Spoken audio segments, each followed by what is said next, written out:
X, तो इसका purpose मुझे स्पेसिफाई कर पाएगा कि एक्स क्या है, समझ में आएगा? नहीं समझ में आएगा, ठीक। तो कभी कभी क्या होता है कि ये समझ में नहीं आता। It is recommend to the use descriptive name. Descriptive का मतलब जिससे उसका नाम, उसका पर्पस डिस्क्राइब, ठीक।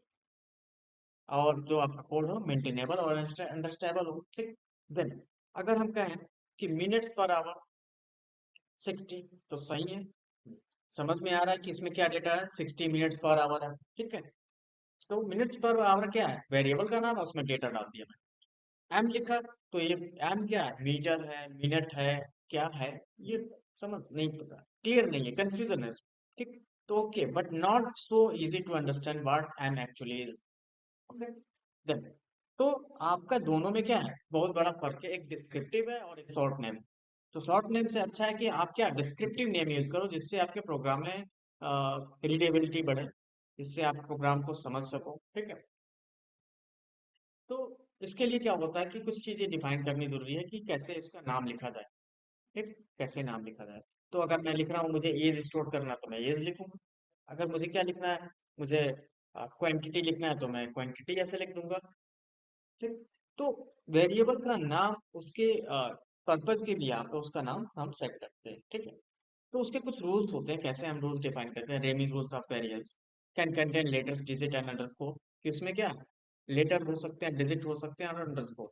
लेकिन स्टार्टिंग हम किससे करते हैं, हमेशा लेटर से करते हैं, ठीक। डिजिट अगर हम पहले लिखें तो ये गलत है, देखिए एरर आ गया, आ गया ना। तो डिजिट पहले नहीं, हम लेटर से ही स्टार्ट करते हैं, और बाद में हम डिजिट लिख सकते हैं, quantity one, quantity two, quantity three, ठीक। तो हम बाद में डिजिट ऐड कर सकते हैं, स्टार्टिंग में डिजिट नहीं लिख सकते। तो हम स्टार्टिंग में क्या कर सकते हैं, must begin with the letter और है ना अंडरस्कोर, या तो अंडरस्कोर से स्टार्ट करो, इस एरर नहीं आएगा, ठीक, या लेटर। तो लेटर क्या है आपका, क्यू एक तरह से लेटर, अल्फाबेट लेटर है, तो वो आपका स्टार्ट। तो ए टू जेड कोई भी लेटर हो स्टार्टिंग में, या आपका क्या हो, अंडरस्कोर। तो दो चीज अलाउ है वेरिएबल नेम में या आइडेंटिफायर में, कि या तो लेटर हो या तो अंडरस्कोर, ठीक। फिर उसके बाद केस सेंसिटिव, कि अगर मैंने लिख दिया यहाँ पे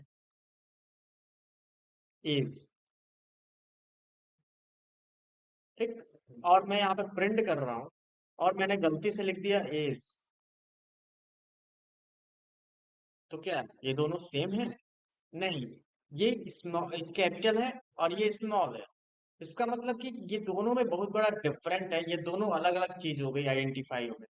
तो ये अनडिफाइंड कर रहा है, ये वेरिएबल क्या है, अनडिफाइंड है, ये आइडेंटिफायर अनडिफाइंड है, डिफाइंड नहीं है, डिक्लेयर नहीं किया गया है। तो अगर आप इस नेम से वेरिएबल बना रहा है और ये इस तरीके से यूज कर रहे हो, तो क्या है? दोनों अलग अलग वेरिएबल माने जाएंगे, ठीक। ठीक। तो इसको बोलते हैं कि आपका जो आइडेंटिफायर होता है वो केस सेंसिटिव होता है। थोड़ा सा भी आप केस में चेंजेस करोगे तो उसमें दिक्कत आ सकती है, ठीक। Then can not contain white space, की हम बीच में व्हाइट स्पेस नहीं है, इसका जैसे कि एज है तो बीच में ये ऐसे लिखा, तो ये गलत है, स्पेस नहीं दे सकते हम, ठीक है। तो स्पेस नहीं दे सकते आप, तो स्पेस भी नहीं दे सकते, उसके साथ साथ क्या स्पेशल कैरेक्टर को भी नहीं यूज कर सकते अंडरस्कोर के अलावा, एक्सक्लेमेशन, हैश, डॉलर, मॉडुलस, ये सब कुछ नहीं यूज कर सकते। उसके साथ साथ कुछ और भी, तो जैसे रिजल्ट कीवर्ड वो होते हैं जो प्रोग्राम में किसी पर्पज के लिए डिफाइन किए गए हैं, कि उनका वही काम है, उसके अलावा कुछ कुछ डिफाइन नहीं कर सकते, उसको एज आइडेंटिफायर नहीं यूज कर सकते। जैसे कि आपका इंट है, तो इंट क्या, इंट नेम से वेरिएबल नहीं बना सकते। जैसे मैं लिख दूं इंट और इंट, तो इंट तो डेटा टाइप हो गया, लेकिन इंट नेम से वेरिएबल बनेगा नहीं बनेगा, तो ये गलत है। तो हम इंट एक रिजर्व कीवर्ड भी होता है, इसको बोलते हैं रिजर्व है। ये कीवर्ड रिजर्व है, केवल ये डेटा टाइप या वेरिएबल बनाने के लिए होता है, वेरिएबल इस नाम से नहीं बना सकते, ठीक है, क्लियर। तो वो रिजर्व कीवर्ड कौन कौन से होते हैं, देखो ये पूरे रिजर्व कीवर्ड्स हैं सी प्लस प्लस के, लगभग 75 रिजर्व कीवर्ड्स होते हैं, go to, if, else, enum, ठीक। तो हम जैसे जैसे प्रोग्राम पढ़ते जाएंगे वो हमको क्लियर होता जाएगा कौन सा किसका क्या पर्पस है, ठीक है, क्योंकि 75 रिजर्व कीवर्ड्स होते हैं। हाँ, अब ये जरूरी नहीं है जो आपका रिजल्ट, जो डेटा टाइप हो रिजल्ट कीवर्ड ना हो, ठीक। अब जैसे कि मैं कहूँ, यहाँ पे आपने यूज किया ट्रू एंड फॉल्स, तो ट्रू क्या है? एक वैल्यू है किस टाइप का? बूलियन टाइप का, ठीक। लेकिन ट्रू एक रिजर्व कीवर्ड भी माना जाता है। रिजर्व कीवर्ड किसे बोलते हैं कि वो जो सिंटेक्स का पार्ट है, वो कीवर्ड जो सिंटेक्स का पार्ट है, पहले से डिफाइंड है। तो इंट पहले से डिफाइंड कीवर्ड है, जो डेटा टाइप वेरिएबल बनाने के लिए यूज किया जाता है। तो उसका काम क्या है? वेरिएबल बनाना। उस कीवर्ड का काम, कीवर्ड क्या होता है? एक वर्ड। जैसे कि मैं कहूँ कि अगर मुझे कोई लैंग्वेज डिफाइन करनी है, अच्छा मुझे इंग्लिश लैंग्वेज में कुछ चीज है, तो उसमें क्या, उसमें वर्ड पहले से डिक्शनरी बनी हुई है ना, वोकैबुलरी बनी हुई है कि कौन सा वर्ड आप किस चीज के लिए यूज करोगे।